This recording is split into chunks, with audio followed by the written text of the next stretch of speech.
Hi friends, வாங்க மீன் குழம்பு செய்யலாம். பூண்டு, சின்ன வெங்காயம், முருங்கைக்காய், தக்காளி. ஓகேங்களா, வாங்க பார்க்கலாம். பாருங்கள் ஃப்ரெண்ட்ஸ், மீன் பார்த்தீங்கன்னா சங்கரா மீன், மத்தி மீன், ஐலா மீன் எல்லாமே கலந்து வாங்கி வந்திருக்கேன். வாங்க எப்படி செய்யலாம் பார்க்கலாம் வாங்க. வெந்தயமும் சீரகமும் வறுத்து லாஸ்ட்டில் பொடி பண்ணி போட்டால் செம்ம டேஸ்ட்டாக இருக்கும் மீன் குழம்பு.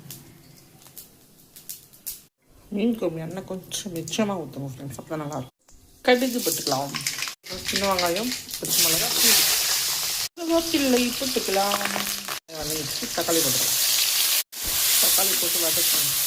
சிக்கன் தூள் போட்டு பாருங்கன்னா கலர்ஃபுல்லாக இருக்குது. வெங்காயம் சின்ன வெங்காயம் பாரு செம்ம. இல்லை முருங்கைக்காய் போட்டுக்கலாம். முருங்கைக்காய் போட்டால் செம்ம டேஸ்ட்டாக இருக்கும். எப்படி இருக்குது செம்மையாக இருக்கல. உங்களுக்கு காரத்துக்கு ஏற்ற மாதிரி போட்டுங்க ஃப்ரெண்ட்ஸ். ஓகேங்களா, உங்களுக்கு எவ்வளோ தேவையோ அவ்வளோ போட்டுங்க ஃப்ரெண்ட்ஸ். எப்படி இருக்குது வாங்க நீங்களும் சாப்பிடுவீங்க. அதெல்லாம் புளி கரைச்சி வச்சுருக்கேன். நல்லா முருங்காயை வெந்துச்சு. இப்போ மீன் போட்டுக்கலாம். ஓகேங்களா, மீன் போட்டுக்கலாம். மீன் போட்டு லைட்டாக கலக்கி கொடுங்க. ஒரு 5 மினிட்ஸ் இருக்கட்டும். அப்புறம் கொத்தமல்லி போட்டு அந்த பொடி போட்டு இறக்கிடலாம். ஓகேங்களா, சீரகம் வெந்தயம் அது அந்த பொடி போட்டுடலாம். செம ஃபீல் இருக்கும் ஃப்ரெண்ட்ஸ் மீன் குழம்பு. ஓகேங்களா, போட்டு பாருங்கள். நல்லா வந்துச்சு. இப்போ கொத்தமல்லி போட்டு இறக்கிடலாம். அவ்வளோதான். பாருங்கள் ஃப்ரெண்ட்ஸ், செம்மையாக இருக்குது சாப்பிட்றது. பாருங்கள் வேறு லெவல்.